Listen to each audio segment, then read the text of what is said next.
Welcome to the opening night of this October 2022 Sesshin.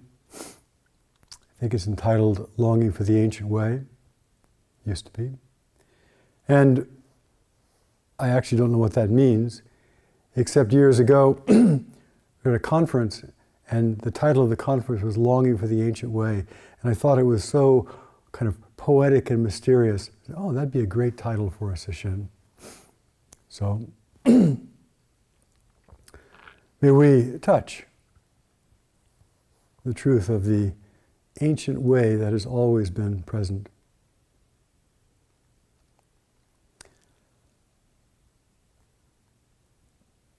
Now, it's nice as we begin this sesshin to clarify, to reiterate the purpose of sesshin, or at least one of the views of it.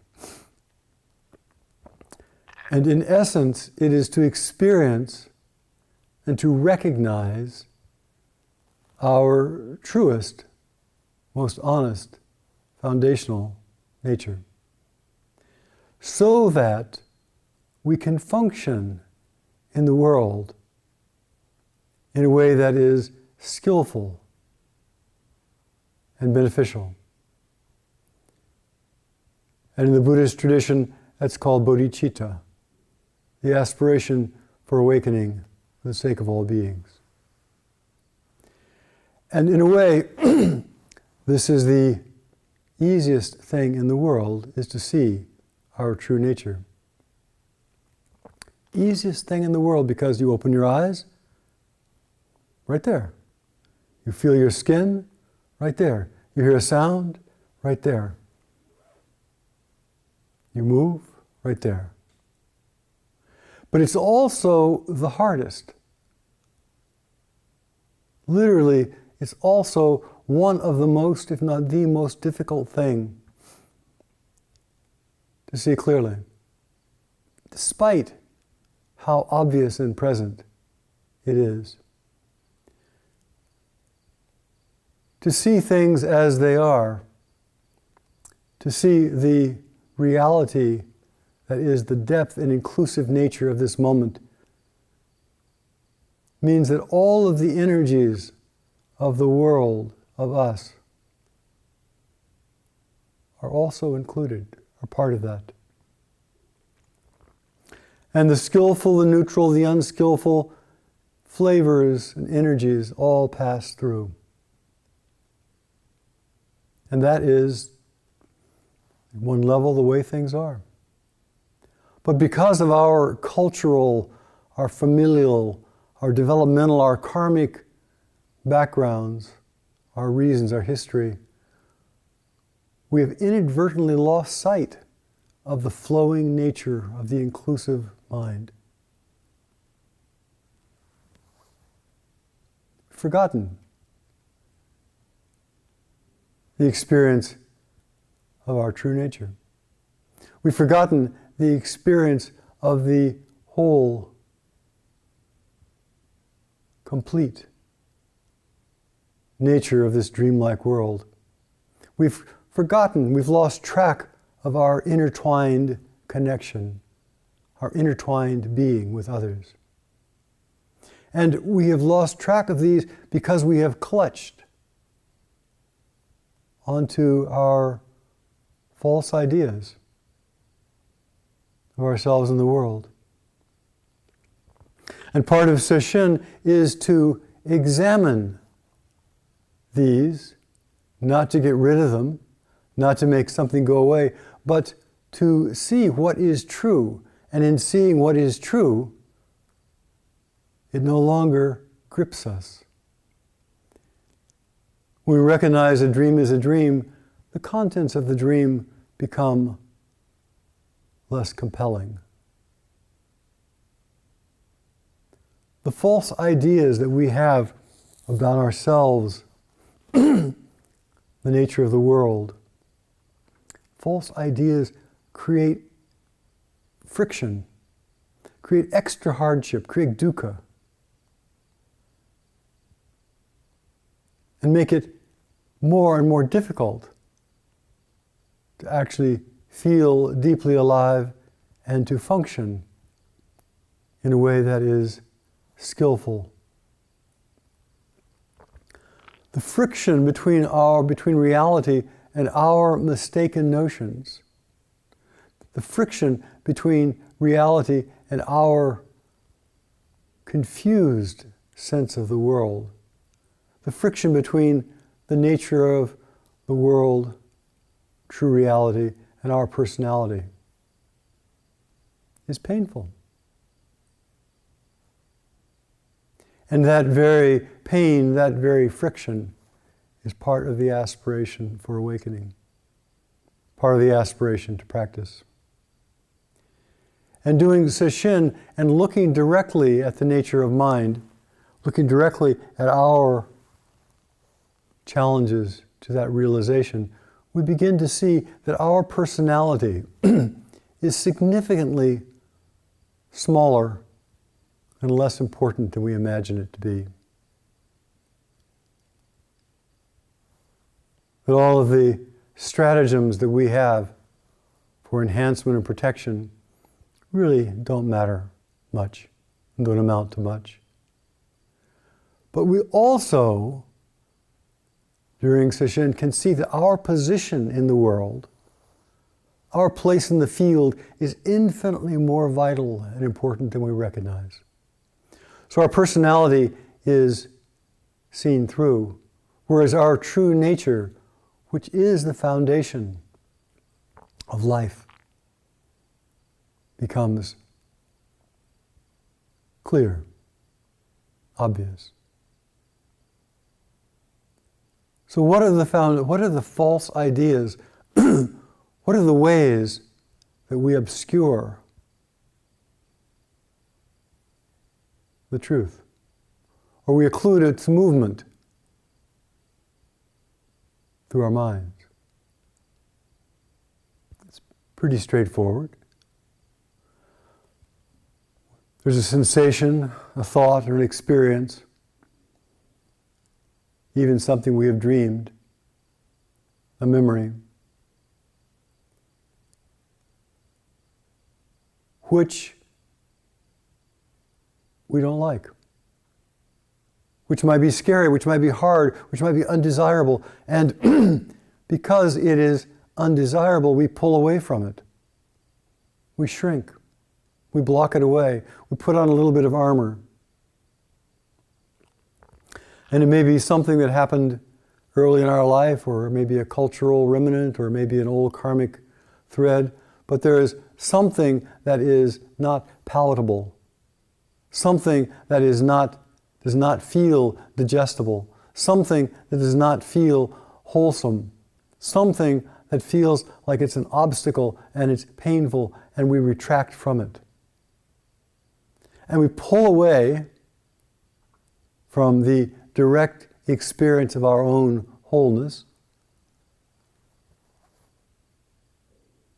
and we block, we avoid that which we don't like. And traditionally there are 5 ways that we block our own wholeness, called the 5 hindrances. And these are unskillful stratagems which we have adopted, which we have believed somehow will lead us to comfort and freedom, and yet have exactly the opposite effect. As Shantideva says, we all dislike suffering, and yet we cling to the causes of suffering. The 5 hindrances essentially are that we think what we're experiencing is not so good, and the mind begins imagining something more sensual, something more pleasant, something more comforting. We stop feeling what is and fall into the fantasy of sensual desire. Or we touch something in our life which we truly don't like, which perhaps scares us, and we avoid it by becoming angry, by pushing away, by judging. Or we touch something in our life which is scary and we flee, we run away from it. We don't want to know it. We avoid it.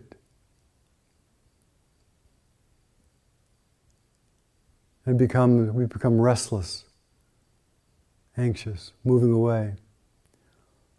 Or there is some part of us which is difficult to digest. And because it's difficult to digest, we become lazy. We think that, well, I will sleep it away. I will fall into kind of a drowsy, half-awake state, and that is better than actually feeling the reality of my life. And so we fall into torpor, sleepiness. Or we become skeptical. Skeptical doubt, doubting our practice, doubting our heart, doubting our ability. Skeptical doubt is a way of separating. It's a way of putting a wall between what we're doing and us, between us and what needs to be done. Skeptical doubt is a way of hiding, a way of diminishing, a way of diluting the job by pulling away from it and dismissing it.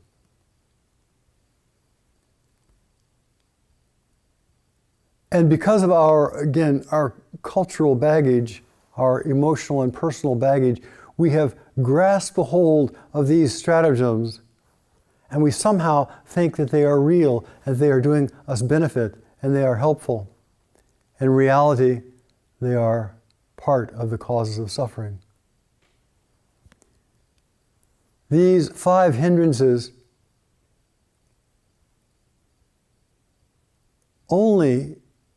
we only need to see what is true. They're not something to be gotten rid of. The getting rid of state of mind is a suffering-causing mind. And so, as we begin to meditate, as we begin to become intimate, as we begin to get close to our own direct experience, and we watch ourselves flicking away, we watch ourselves flitting away, we watch ourselves just skipping away, we watch ourselves not being comfortable being in our own skin, we can notice the habitual pattern. And then with patience, with mindfulness, with concentration, and with the acceptance that is the foundation of love,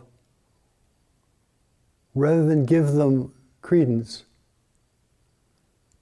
rather than to reify them, these 5 hindrances, rather than to stoke and pretend the reality is greater than it is, we become close to them. We move in, we touch, we become one with.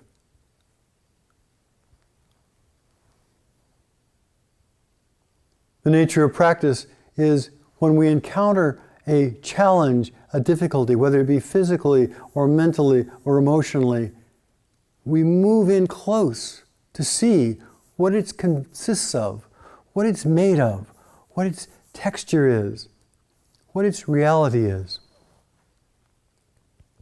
And in moving in close to our own experience with the intimate acceptance that is the foundation of love,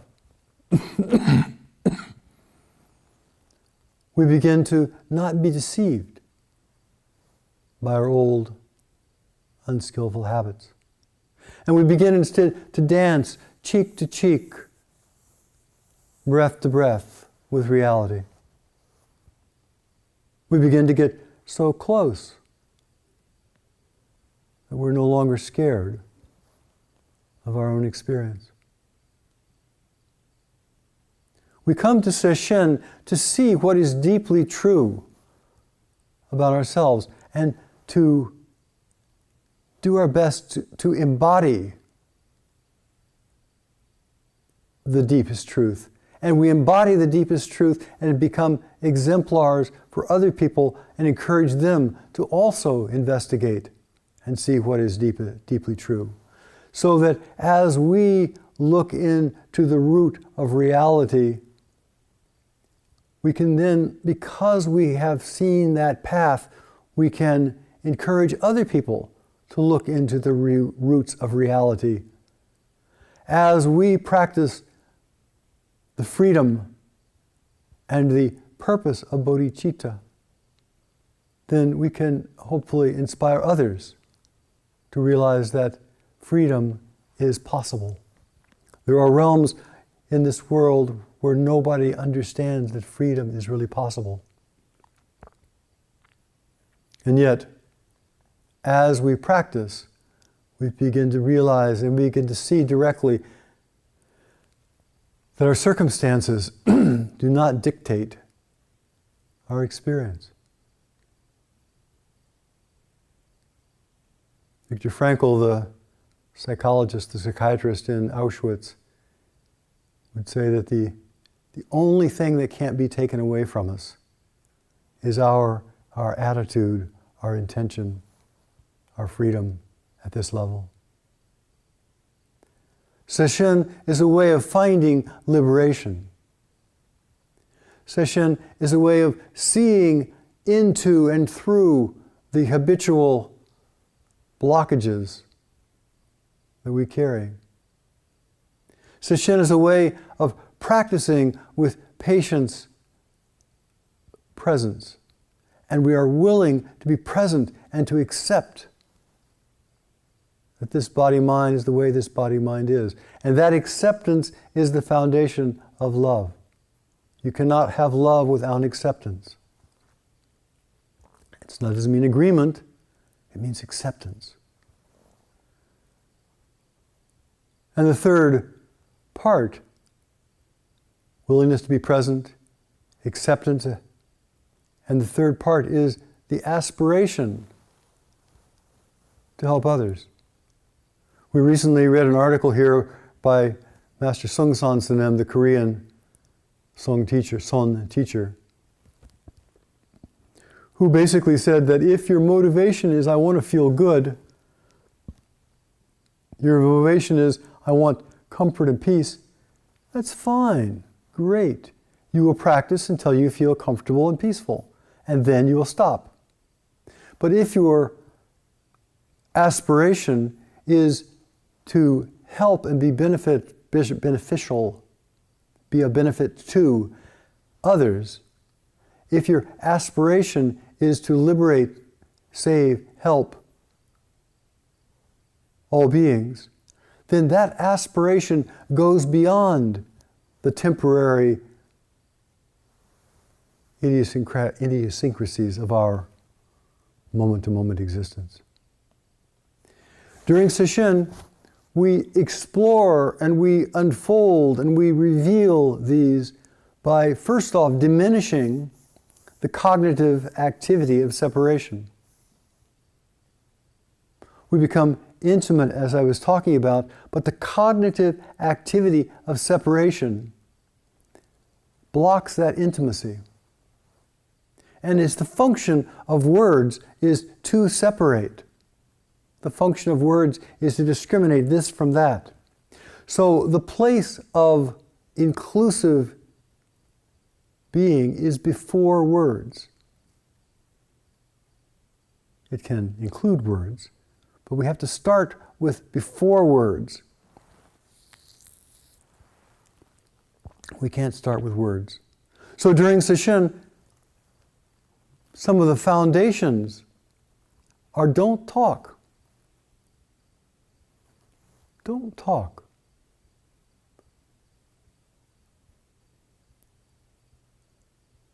On the surface, it is a way for us to not fall into our usual habits of entertainment, discretion, entertainment and kind of rambling thoughts. But not talking internally, to begin to find a place internally. Now, we can't make the mind silent. If we start trying to make the mind silent, that stirs things up. And the very idea of I got to make the mind silent, and the mind isn't silent, and why isn't my mind silent, and I should be more silent than this, and I'm not doing it right, is not productive. But we can discover a place of stillness, a place of silence. Your hands are not thinking, your legs are not thinking, your belly is not thinking. They just are. And so by going into the isness of our own breath, of our own body, going into the isness of our own breath, we take a step before the cognitive mind has sliced and diced.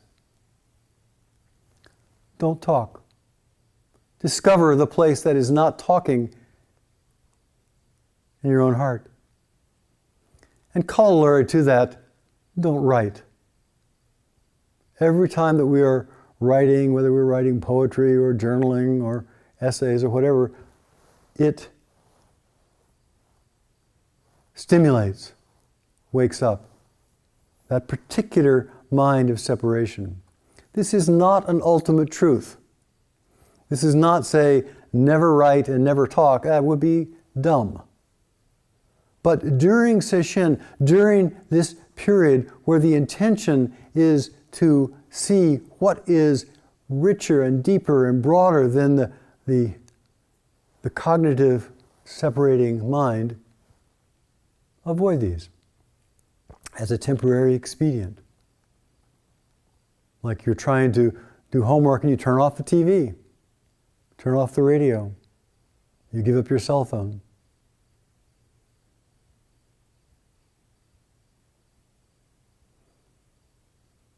And another little aid to this is don't spend time looking into other people's faces. This is not about that kind of relationship. As soon as we look at somebody else, our personality and their personality begins to kind of get stirred up. Your personality is not that important. Your place in the universe is vital, but the personality is not that important. So when we're not looking at other people directly, the personality is less likely to be triggered in that same way. Not a hard thing. Just custody of the eyes, as they talk about in some traditions. But because we are all here together, and because we are all in the same boat, and because we have to respect and appreciate each of these very unique worlds that we're encountering, each of these lives, each of these people, as we pass, we bow. Hands palm to palm and bow as an acknowledgement of this person's life, of this person's essence, of this person's potential for awakening, of this person's awakening. One way of framing this bow is everybody in the world is doing just fine, exactly what they need to do, and they're all fantastic, except for you. And so out of humility, out of a sober reflection on our particular personality's place in the world, we simply bow out of respect for all these exemplars who are functioning freely.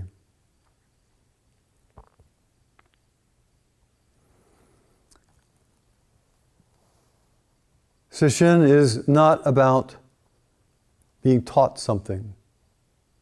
It's not dependent upon having a leader who then says, okay, I understand the Pali Canon, and if you understand the Pali Canon the same way I understand the Pali Canon, then you will be free.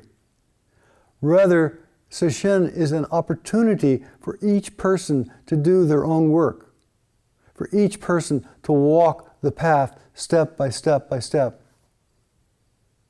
And the container and the leadership is only here to enable, to support, to help you in that endeavor, in that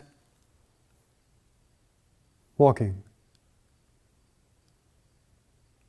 Each of us is walking. Nobody can take a step in our place. Nobody can swallow a bite of food in our place.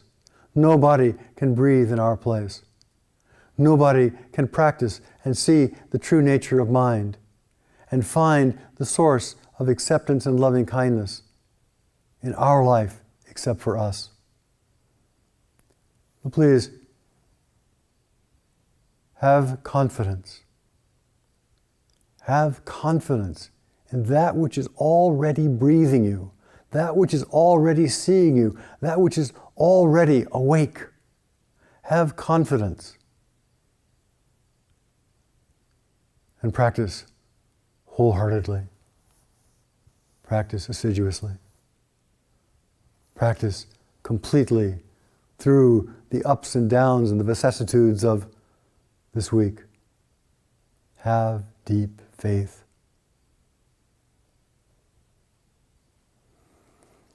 Everything is in its right place.